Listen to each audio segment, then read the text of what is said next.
Hello friends, welcome to Indian study पर आपका स्वागत है। दोस्तों, आज की इस वीडियो में मैं आप लोगों के लिए UP triple S C PET का बेहतरीन टेस्ट लेकर के आया हूं, जो कि आपके आने वाले एग्जाम के लिए बेहद इंपॉर्टेंट है। वीडियो अगर आपको अच्छी लगे तो प्लीज दोस्तों वीडियो को लाइक और शेयर जरूर कर दीजिएगा। तो चलिए दोस्तों, स्टार्ट करते हैं और देखते हैं पहला क्वेश्चन ह्वेन सांग किसके शासनकाल में भारत आया था? तो आपका जो सही आंसर हो जाएगा वह क्या हो जाएगा सर? ह्वेनसांग की अगर हम बात करें तो ये हर्षवर्धन के शासनकाल में भारत आया था। तीसरा ऑप्शन यहाँ पर आपका बिल्कुल करेक्ट। ये एक चीनी यात्री था, इसने नालंदा विश्वविद्यालय से शिक्षा भी ग्रहण की थी, है ना। नेक्स्ट क्वेश्चन, इन बादशाहों में से किसे कलंदर कहा जाता था? कलंदर। बढ़िया क्वेश्चन से आसानी से बता सकते हैं दोस्तों। अगर हम कलंदर की बात करें कि कलंदर किसे कहा जाता था, तो सही आंसर हो जाएगा बाबर को। पहला ऑप्शन से यहाँ पर आपका बिल्कुल करेक्ट हो जाएगा। और दोस्तों, वीडियो अगर आपको अच्छी लगे तो 100 लाइक का टारगेट है, तो प्लीज़ दोस्तों कंप्लीट कीजिएगा। बंगाल का विभाजन करने वाला गवर्नर जनरल कौन था? जल्दी से बताइए। तो बंगाल का विभाजन करने वाले गवर्नर की अगर हम बात करें, गवर्नर जनरल की, तो वो था आपका करजन। और कब हुआ था ये? 1905 में, है ना। पहला ही ऑप्शन यहाँ पर आपका बिल्कुल करेक्ट हो जाएगा।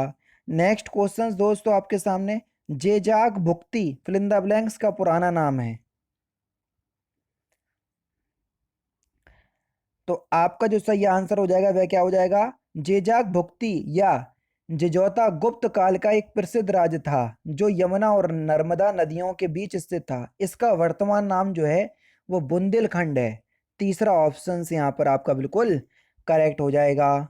महाबलीपुरम के रथ मंदिरों का निर्माण किसने करवाया था? तो किसने करवाया था? तो आपका जो सही आंसर हो जाएगा वह हो जाएगा आपका नरसिंह वर्मन प्रथम ने, यानी कि पहला ही ऑप्शन यहाँ पर आपका बिल्कुल करेक्ट हो जाएगा। नेक्स्ट क्वेश्चन दोस्तों आपके सामने, कि प्लासी का युद्ध कब लड़ा गया था? प्लासी के युद्ध की अगर हम बात करें कब लड़ा गया था, तो ये 1757 में लड़ा गया था। दूसरा ऑप्शन यहाँ पर आपका बिल्कुल क्या हो जाएगा सर? करेक्ट हो जाएगा। ठीक है। ब्रिटिश ईस्ट इंडिया कंपनी की सेना तथा बंगाल के नवाब की सेना आमने सामने थी। रॉबर्ट क्लाइव के नेतृत्व में ब्रिटिश सेना ने बंगाल के नवाब सिराजुद्दौला को पराजित किया।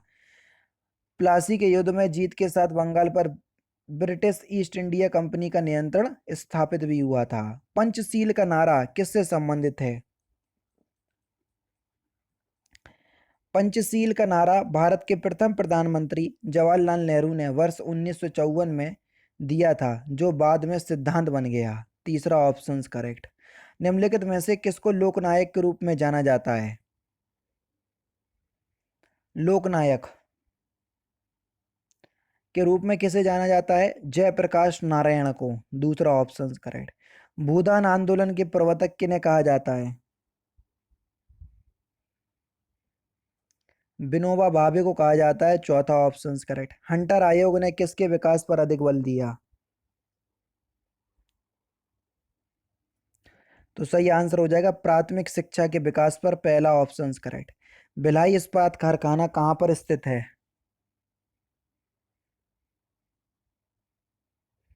तो भिलाई इस्पात कारखाना की अगर हम बात करें तो ये छत्तीसगढ़ में स्थित है। पहला ऑप्शन करेक्ट हो जाएगा। निम्नलिखित में से कौन सा अवसादी सेल का उदाहरण है?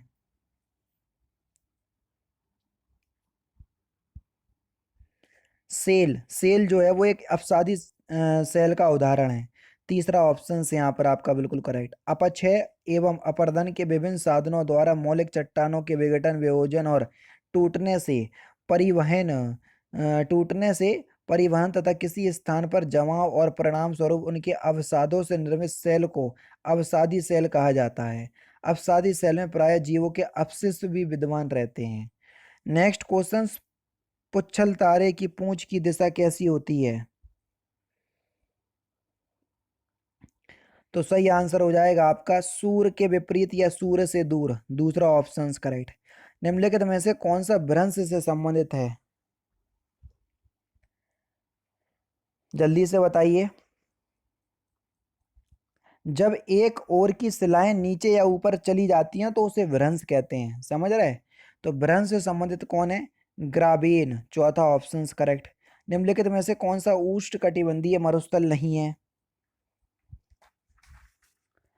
तो सही आंसर आपका क्या हो जाएगा सर? गोबी का मरुस्थल उष्णकटिबंधीय मरुस्थल नहीं है, तीसरा ऑप्शन करेक्ट। निम्नलिखित में से कौन सा भुगतान संतुलन सूची के अंतर्गत नहीं आता?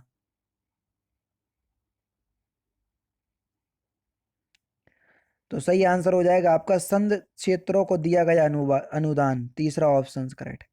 अनुसूचित जाति जनजाति के लिए छठी पंचवर्षीय योजना में कितना धन व्यय हुआ? जल्दी से बताओ। छठी पंचवर्षीय योजना की बात हो रही है जो कि 1980 से 85 के मध्य चली। इस पे कितना 300 करोड़ का धन व्यय हुआ, दूसरा ऑप्शन करेक्ट। किस पंचवर्षीय योजना में गरीबी हटाओ का नारा जो है वो दिया गया?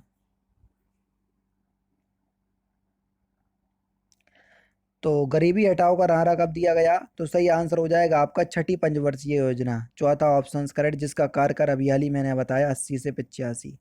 महात्मा गांधी राष्ट्रीय ग्रामीण रोजगार गारंटी स्कीम, जिसको हम क्या कहते हैं जल्दी से बताओ? नरेगा, जो कि प्रेजेंट टाइम में मनरेगा हो गई, की शुरुआत कब की गई? तो सही आंसर हो जाएगा वर्ष 2006 में, तीसरा option correct. RBI fill in the blanks की संस्तुति के आधार पर बनाया गया?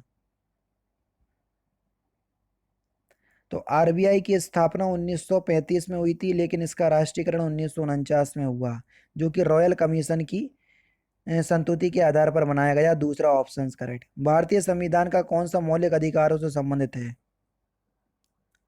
मौलिक अधिकार कौन से भाग में दिए गए हैं संविधान के? भाग 3 में, तीसरा ऑप्शन यहाँ पर आपका बिल्कुल करेक्ट हो जाएगा। पंचायती राज को सुदृढ़ करने हेतु भारतीय संविधान में निम्नलिखित में से कौन सा संशोधन किया गया? तो सही आंसर हो जाएगा 73वां संविधान संशोधन, तीसरा ऑप्शन करेक्ट। अंतर्राष्ट्रीय न्यायालय का मुख्यालय कहाँ पर स्थित है? सिंपल का सा क्वेश्चन से जल्दी से बताओ। तो अंतर्राष्ट्रीय न्यायालय का मुख्यालय दी हैग नीदरलैंड में स्थित है, तीसरा ऑप्शन करेक्ट। जनसंख्या नियंत्रण व परिवार नियोजन विषय भारतीय संविधान के अंतर्गत किस सूची में शामिल है? तो ये समवर्ती सूची में शामिल है, तीसरा ऑप्शन यहाँ पर आपका बिल्कुल करेक्ट। निम्नलिखित में से कौन सा नीति निदेशक सिद्धांत विदेश नीति से संबंधित है? तो इस क्वेश्चन का आंसर आप मुझे कमेंट बॉक्स में बताइएगा। तो दोस्तों ये थे आपके इंपॉर्टेंट क्वेश्चन जो कि आपके आने वाले exam UP triple S C PET के लिए बेहद इंपॉर्टेंट हैं। वीडियो अगर आपको अच्छी लगे तो प्लीज़ दोस्तों वीडियो को लाइक और शेयर जरूर कर दीजिएगा। बाकी मिलते हैं फिर नेक्स्ट क्लास में, नेक्स्ट सेशन में। जय हिंद, जय भारत।